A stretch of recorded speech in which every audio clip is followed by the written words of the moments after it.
ರಾಜ್ಕುಮಾರ ನಡುರಾತ್ರಿಯ ಕಗ್ಗತ್ತಲಲ್ಲಿ ತನ್ನ ಗುರಿಯ ಕಡೆ ಹೊರಟ. ಆ ದಿನ ಜೋರಾಗಿ ಬಿರುಗಾಳಿ ಬೀಸ್ತಿದ್ದಾಗ ಹಡಗಲ್ಲಿ ಒಬ್ಬನೇ ಯಾರಿಗೂ ಭಯ ಪಡದೆ ಹೊಳಿತಿರೋ ಸಮುದ್ರದ ಮೇಲೆ ಹಾದು ಹೋಗ್ತಾನೆ.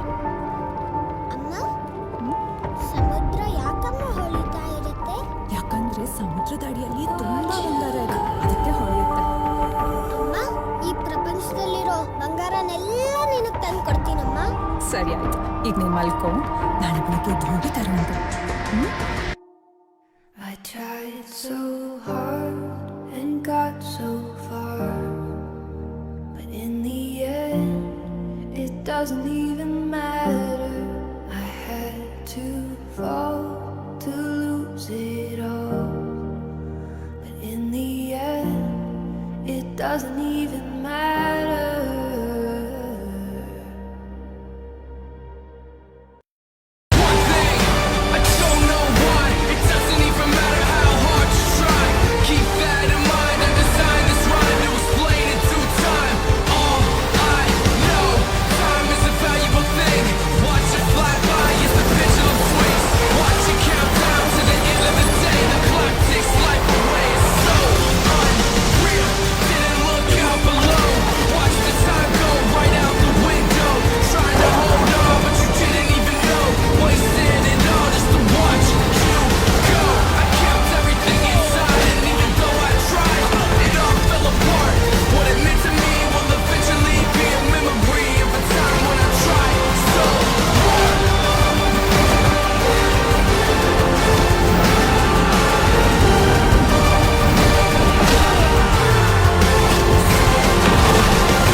ಯಾಕೋ